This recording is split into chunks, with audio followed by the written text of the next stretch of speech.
Hey everyone, this is John from EastCoastArmory.com, and I'm here today with a project update video for this 1/6 scale Armortek Russian T34 85 medium tank.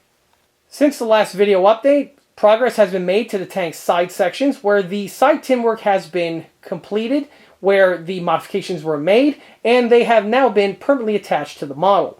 In this video, we're going to be going over all of the information that led to the point that you see here.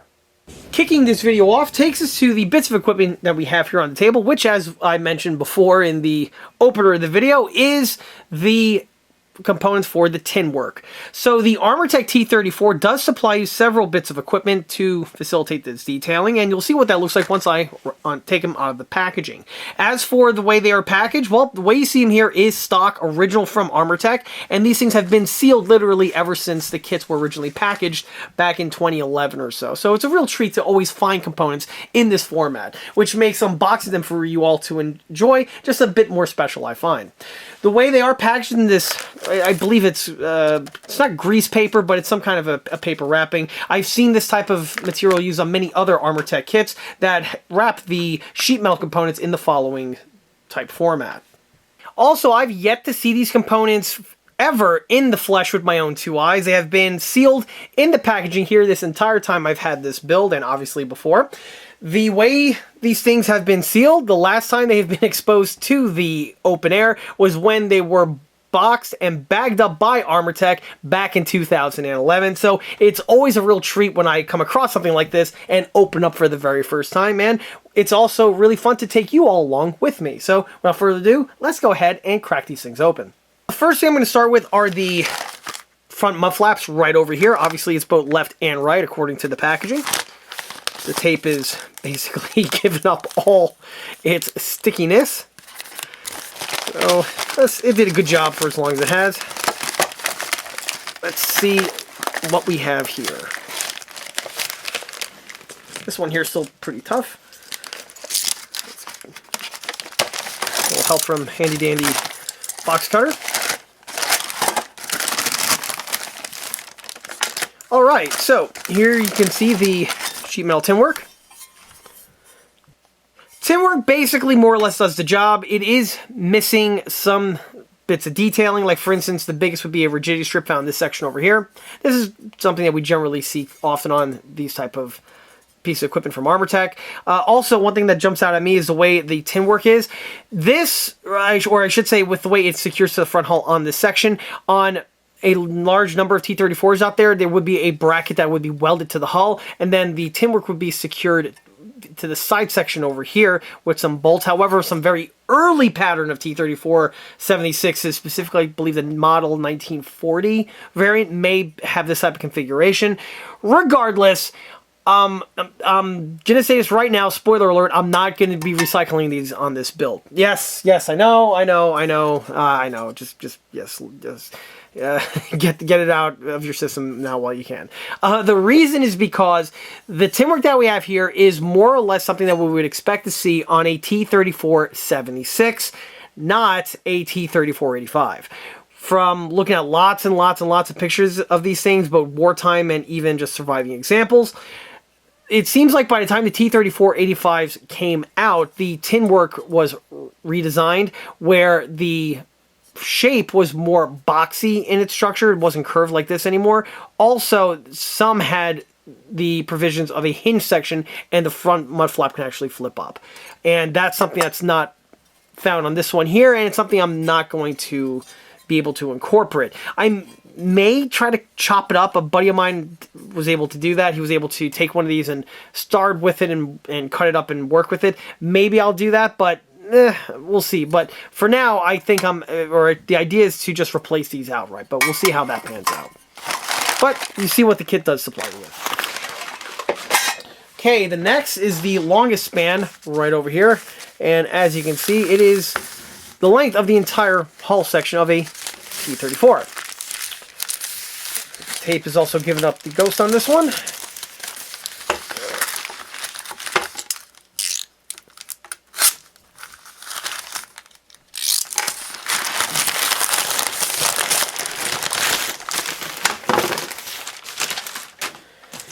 Alright, so here go, obviously, the side sections. This one here is a small little bend in it, probably from the way it was shipped, but that's something that could be just torqued out. So these here are the side fender, or I should say just, they're not side skirts, there would be more or less fenders or fender hull extensions. I don't know, whatever they are, they get secured to the side of the vehicle. They do have the correct shape in that they are a channel type shape. That would be true to form to the real T34. They have the correct geometry where we have this longer section over here.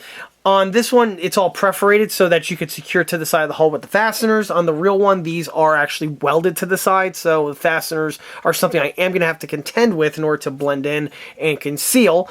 The other thing to note is that the tin work is just a channel, so there are no other details or provisions that are found on these sections on the stock Armortek kit. On the real T34, on several portions of the span, there would be rigidity strips that are found, and these are secured in place, and they actually subdivide the channel, which would then allow some other details to be fitted on as well. Things like there's like a large toolbox and other, I've seen tie-down straps for those ice cleats and things along those lines, and all that is just not present here on the Armortek example, but the Armortek example does give you a good base to start with, and that's perfect. So these are going to be used on the build. Obviously, they give you two sets right here. They appear to be just the exact same component. Yeah, because the whole piece itself is reversible, so a mirror image variant is just not necessary. And yeah, that's really nothing much more there is to say about that. So let's go ahead and cut across to when I'm actually starting to mess with these things.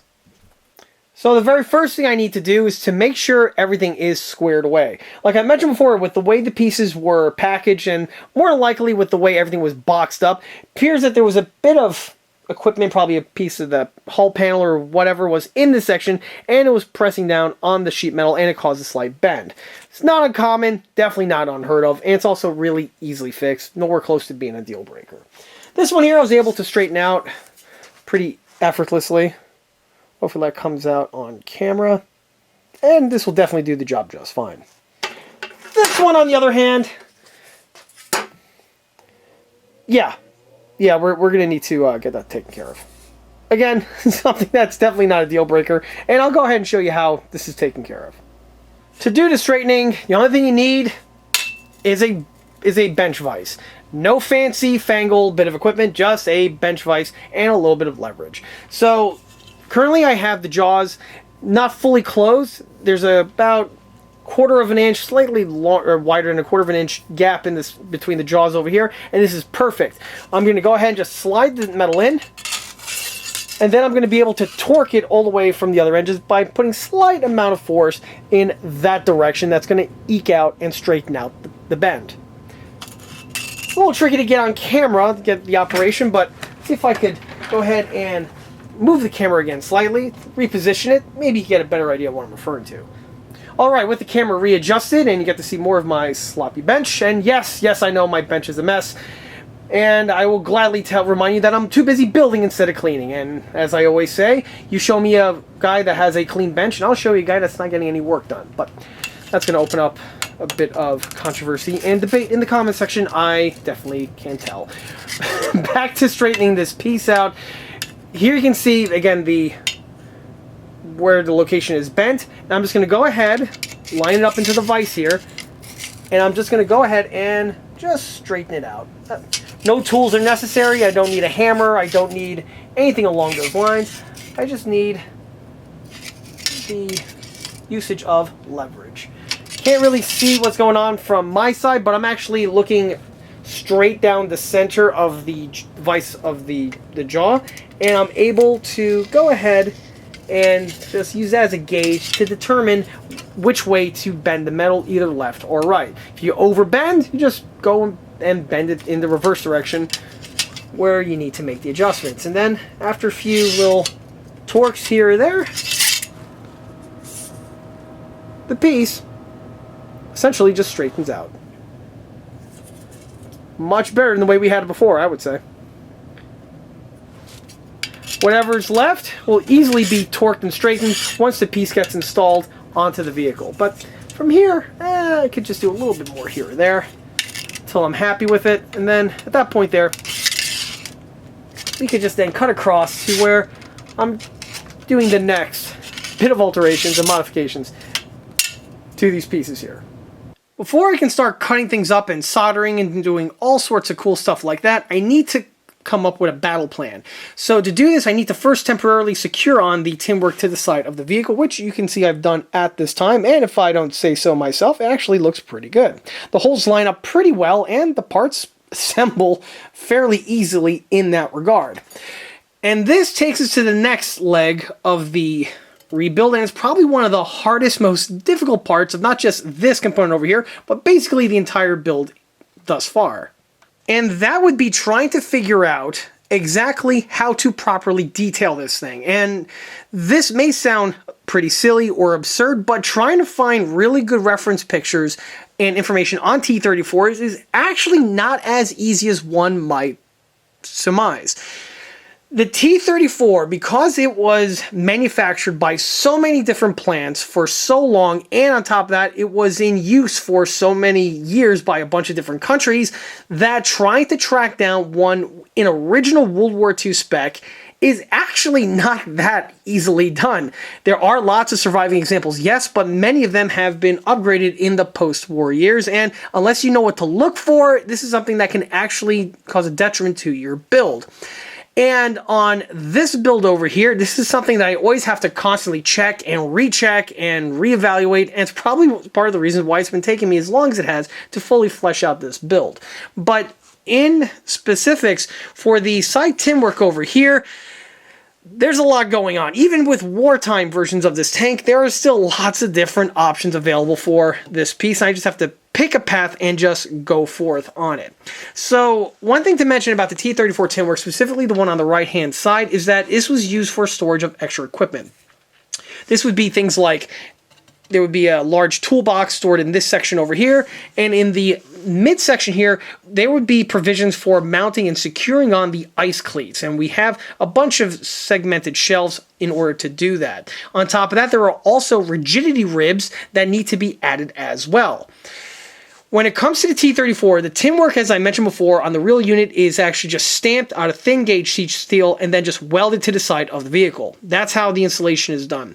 On the model over here, it's done with fasteners, and the fasteners can and do, in my opinion, hurt the look of the piece, but it's one of those things where it's a necessary evil and you kind of have to go with, because can't exactly weld to the similar metals such as sheet steel and aluminum alloy. I'm pretty sure some welder out there is going to tell me otherwise, but as far as I know, it's definitely outside of my technological prowess. So to secure the pieces in place, I am going to have to use the fasteners, but I'm going to have to be creative and clever with the way this is done in order to conceal the fasteners, or at least conceal them to the best of my abilities. Fortunately, on the T34 tin work, there is a way out, and that is with the use of blisters. On the tin work, on some examples of the T34 and T34-85, there are these rigidity ribs that are stamped out of sheet metal and then are welded to the tin work in order to give it a little bit extra brace and structure. And these three-dimensional shapes here are perfect for me because I could utilize those to conceal the fasteners as well as give the model a little bit extra detailing. Basically, I'm going to bolt the piece in place as per the kit and then just put a nice dress-up shoe right over it, thus concealing the fastener and giving me a little bit extra detailing. Sounds all well and good, and it is. However, it does have some problems. First, I'm trying to figure out exactly where they get fitted in place, and again, this is a smattering of all different options. I've even seen some options where they don't even have these rigidity strips. There are some that do, and that's great for me. It's also great in that the T34 does have some options, or I should say some creative licensing out there, where you do have a little bit less restraints compared to some other vehicles like a Tiger or a Sherman for that matter, where by and large they all basically conform to a certain set guidelines in terms of detailing. T34, you're a bit more free, and that is good in some aspects, and this is definitely going to come in handy here. So the fasteners are, of course, going to be required, and a certain number of them are going to be needed just to ensure that this thing is on in a strong manner. Remember, this is a radio-controlled tank. These tin work sections here are going to get damaged or have the chance and the high propensity of getting damaged just from operation with crap being drug up by the track. So being able to securely mount these is going to be paramount. So the fasteners have to stay. On this one here, I am not going to utilize all of the fasteners, as there are only about 3 of these rigidity stamps, actually sometimes 2, utilized on the real vehicles. But for this one here, I'm going to roll with 3, just because, again, I need the strength, and I'm just going to have to conceal it, and it's better to conceal than to just have the exposed fastener. For these 2 over here, these 2 are going to be left exposed. However, you're not going to see them because, fortunately, there is a toolbox that's going to be fabricated, fit in this section over here, and that is going to obstruct the view of the fasteners pretty well. For the other ones, again, those are going to be concealed under the rigidity bosses that are going to be fabricated.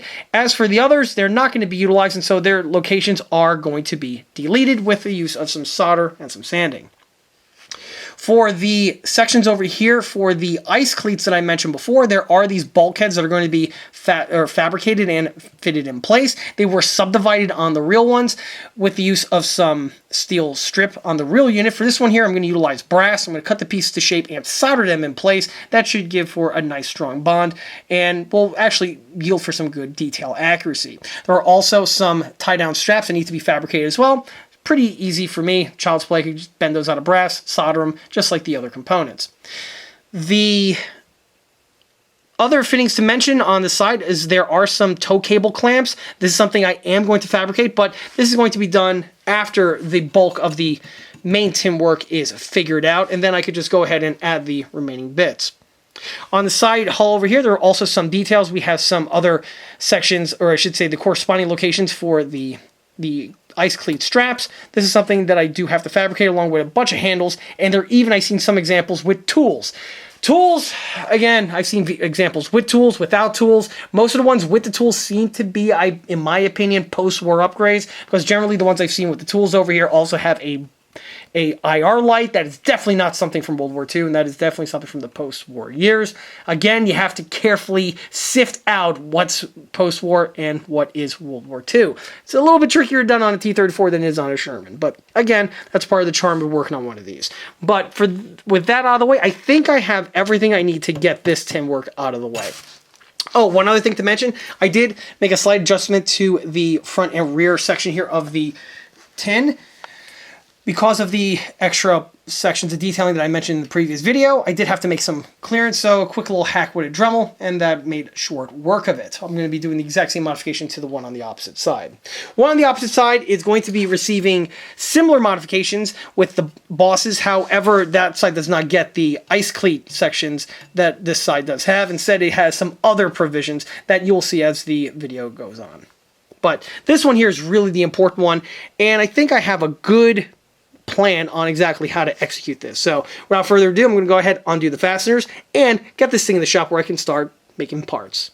And after a little bit of work, you get to see the partially revised fender right over here. This one here was all revised, going with the old school method. It was kind of fun to dust off some of my older techniques and use them for this build over here. Pretty sure a few of my older subscribers out there or have been watching my newer builds and are probably saying to yourself, John, you're getting really lazy, you're getting soft as time goes on with the way you manufacture things these days with the use of 3D printing and all that. And well, that is somewhat true in regards to how I'm manufacturing my newer components out of 3D print. However, that doesn't mean I still don't know how to do things the old-fashioned way. I could easily roll up my sleeves and handle a soldering iron like a pro. So back to the tin work that we have here. I went ahead and added these segments, as you can see on the tin work. This was fabricated out of 1/4-inch strip of brass. I went ahead and carefully cut it to shape, and then I soldered it in place. Also taken care of were plugging up the fastener location holes that I did not need. These were also filled in with some solder.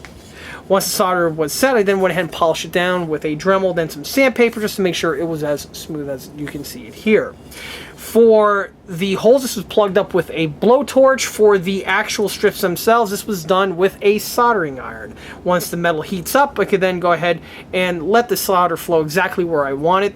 And once it solidifies, it gives you the look that you see here. The solder work, or I should say the metalwork, consisted of the rigidity strips, or I should say the segments, and also the tie downs. Tie downs are made out of brass rod, 16 of an inch, bent to shape, and then soldered to the appropriate locations. For the solder work, I actually went purposefully a little bit thick and chunky on this one here, because again, Russian tanks are going to Russian, and if you've ever seen these things in person, they are definitely not known for their exquisite quality. They are a bit on the clunky side, which is part of the charm work in one of these things, and by incorporating that into something like this, you just get a little bit of extra authenticity out of the build. If I go ahead and bring the camera in closer, you can see that the solder bead makes a nice scale weld bead right over here. So in addition to actually being structural support and keeping everything in place, it's going to add some nice detailing once it's all painted and weathered. And overall, it's really looking the part quite well. What needs to be added to this one now are actually some provisions for other details, namely the toolbox that's going to be found in this section over here, but that is something I'm going to be doing with the 3D printer. Aha! So I told you I'm not quite done with that. I am going to be 3D printing this component, but that's going to be the topic of another video. This one here can actually head off into prime now, just so that it protects the bare steel surface, and it'll prevent any sort of surface rust from growing. So that is specifically after hitting with the blowtorch, you need to go ahead and get the surfaces primed just to make sure that the surface rust doesn't start growing onto the object. To make the fastener covers slash rigidity strips, I'm going to be again going with this the old school way. So here we can see one of the units here that have been formed and are about to progress to the next step. In order to do this, I'm going to actually stamp my own pieces in place. And the first thing I need to do is to get the flat over here ready for stamping. At this point, this one is ready for stamping, and I'm going to go ahead and then compress it so it looks like this. And from here, I can cut it up and bend it and do what I got to do with it. In order to stamp the piece in shape, what I'm going to utilize is, again, a technique that I haven't used in a little while, but it's going to be incorporating the vise that I have here. The vise is set at the width that I need it, and I have the piece of metal ready to go. To actually stamp the piece in place, I'm going to be utilizing here the stem of a screwdriver. I'm just going to go ahead, place it here in the center, and I'm going to use a rubber mallet over here, or I should say a dead blow hammer, to go ahead and form the metal in shape. And what does that look like? Well, it looks something like this. Go ahead and I line it up. And then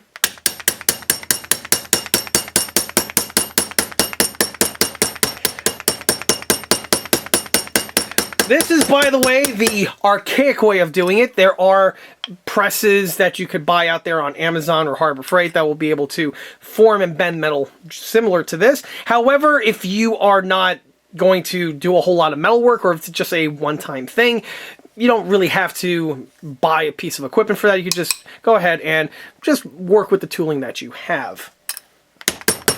The beauty about the vise is that I could go ahead and set the width over here by a few cranks of the handle, and then I could just go ahead and use different size of screwdrivers or bar stock in order to go ahead and achieve the stampings. In the past, I've even used something as small as 1/16 of an inch to get certain crisp bends in place in certain applications, certain projects I was working on at that time. With the stamping out of the way, you get to see what the piece now looks like. It's all crimped. And from here, I can go ahead and just trim off the extra material. With one of these stampings over here, I'm able to make 2 of the rigidity blisters.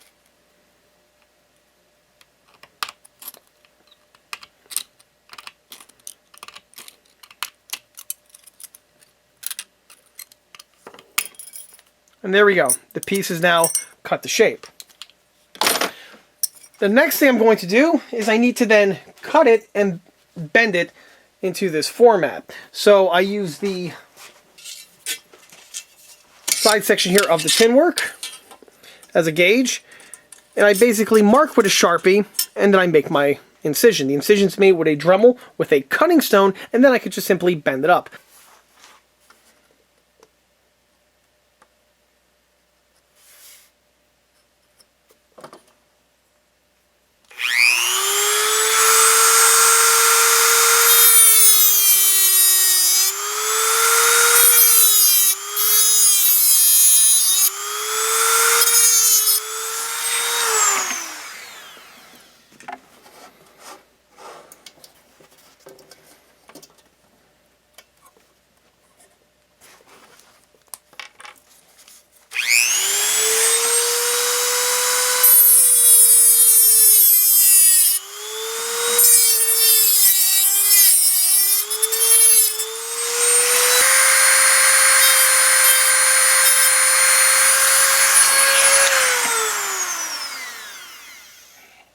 To secure the tinwork to the side of the tank, of course, the kit supplies you with fasteners. However, rather than utilizing the kit supply ones, I swapped them out with these cheesehead Phillips fasteners that we have here. They're still metric M3 pattern, so they're going to work with the tapping that's already found on the armor plates.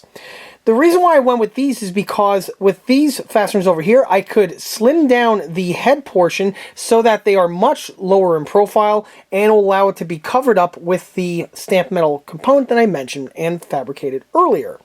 And unlike the other fasteners, this one here, the head is still intact, where I could utilize a tool like a screwdriver, or is a screwdriver, in order to torque the pieces in place. This is different, or this would be impossible if I was utilizing a hex bolt or possibly a Allen fastener. Even though the Allen fastener is similar, but with the amount of material that needs to be removed, perhaps it's not really the best tool for the task.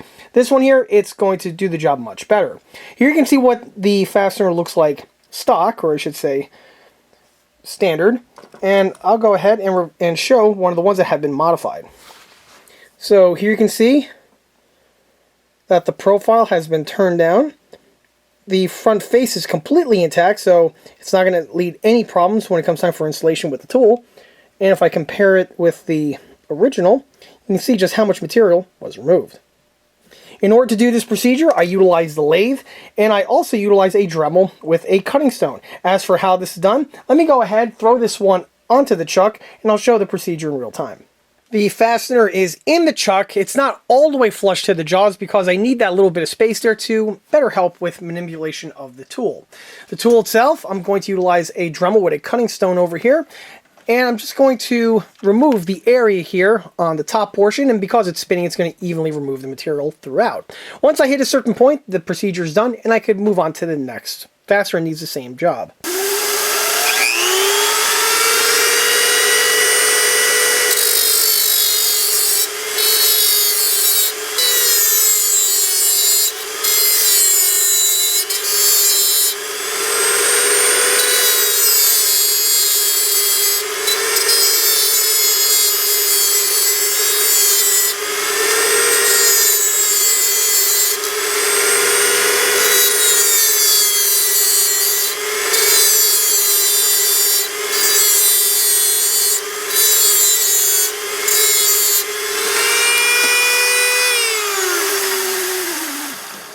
Needless to say, you want to have the appropriate protection on your eyes and possibly a respirator when you're doing a task like this, but with that out of the way, you can see that the job was concluded. With the fastener out of the chuck, you can see what it looks like in its final format. Like I stated before, the advantage about utilizing this procedure is that it'll evenly remove the material on the component and you won't have anything lopsided, which for this application is actually quite relevant. If I take one of the stamped metal pieces that I mentioned before